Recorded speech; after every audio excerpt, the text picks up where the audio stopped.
Hey guys, and welcome to a new video. So as for somebody who has reached Challenger in the past, I want to make out a list for the top 5 mistakes that a lot of people make in Ranked. But before we continue, today's video is being sponsored by Proguides. If you haven't heard about Proguides, they are the easiest way to master League of Legends quickly and effectively. They are backed by some of the biggest pros, and they have detailed courses for any concept you are struggling with. If you have any questions after watching a video, you can use Genius, where a master or challenger player will immediately answer any questions you have. Overall, Proguides is a great way to hit your dream rank, and I think it's an awesome way to save time, learn quickly, and it really pays for itself. Proguides will be making their platform free to use on 25th of the month, so go and check them out.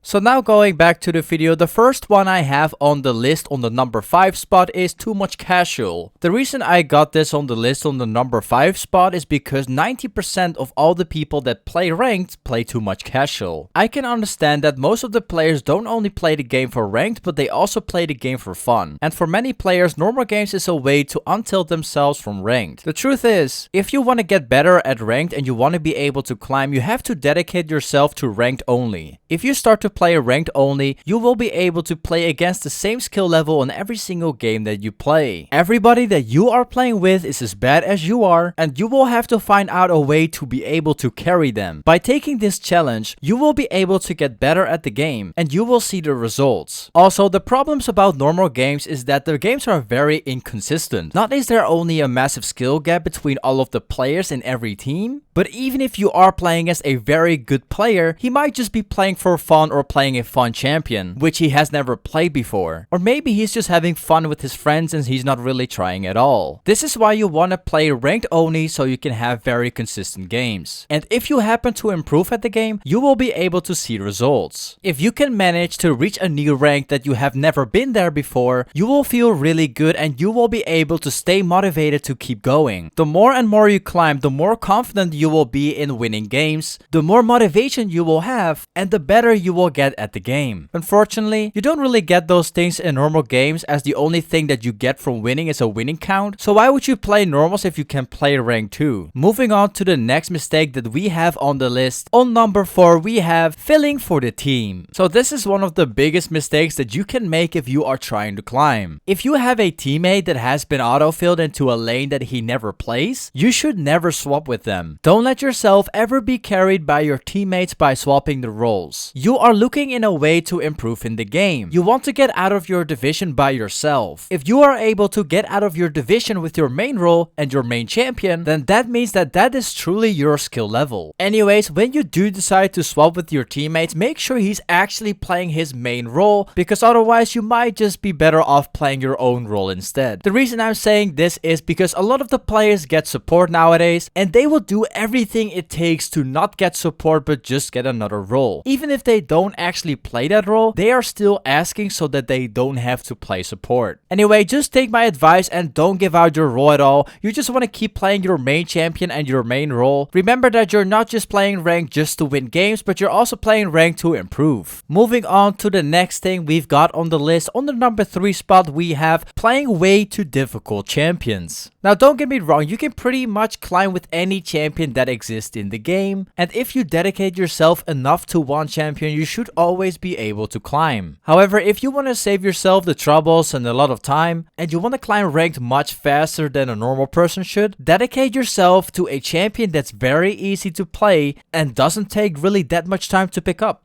So one example would be Riven. You could spend a decade trying to learn Riven and all of her animation cancelling, as well as all of her combos and many more things. But instead of all of that, you could save the troubles and all of the time and just main Annie instead. When you look at the champion Annie, she doesn't really have any kind of fancy mechanics. The champion is just about as basic as it can get. Remember that this game is not only about winning and tryharding, but it's also about you just having fun in the game. And if you dedicate yourself to one champion and you don't really enjoy playing that champion, it won't take really that long before you realize that you're not actually enjoying the game anymore, and that's the reason why you might might even play worse. As for somebody that's only playing Riven for almost 6 years and only having a few other champions to play, but basically dedicating to Riven only, I can easily tell that I am enjoying every game that I play. Even though it's only Riven, I'm always looking forward to keep on playing the game with my champion and always trying to get better. Even though I have already been challenger a couple of times, there's always a room for improvement. Anyways, once again, if you want to save the troubles, just pick up a champion that you don't need a lot of time for to learn, and then focus on the macro of the game instead. So moving on to the list, the number 2 spot we have on the list is players don't actually adapt to the game. So you will see this most likely happen from like Iron to Platinum, and basically what I mean with this is you need to adapt your runes as well as your item builds and your whole playstyle depending on how the game looks like. So first of all, talking about the runes, most of the people don't really understand how the runes work. They never really create their own rune pages. So what a lot of people do, even in Diamond, they actually go to the internet and they look up a guide on how to do the runes. Now there's totally nothing wrong with actually doing the runes, actually copying them from the internet, but the thing is, in some games you have to change the runes a little bit to adapt to your own game. Now it may sound like a joke that when you are changing your runes a little bit that it could actually change the game dramatically, but the truth is, believe in my words, changing and adapting your runes to the game's situation does actually make a very big difference. Even though it may just be very small, this could mean the difference between winning a laning phase or losing one. The same applies for the items that you are building in the game. A lot of people think that only one build is all you need for every single game that you play. The truth is, you always have to adapt your build depending on what you need for the game. So one very good example that at least everybody knows, when the enemy team is having full AD and even their mid laner is an assassin and they don't have any AP at all, in this situation you want to be building armor as much as you can because you will be countering the whole enemy team simply by building a couple of items. The same applies for teams that have a lot of AP.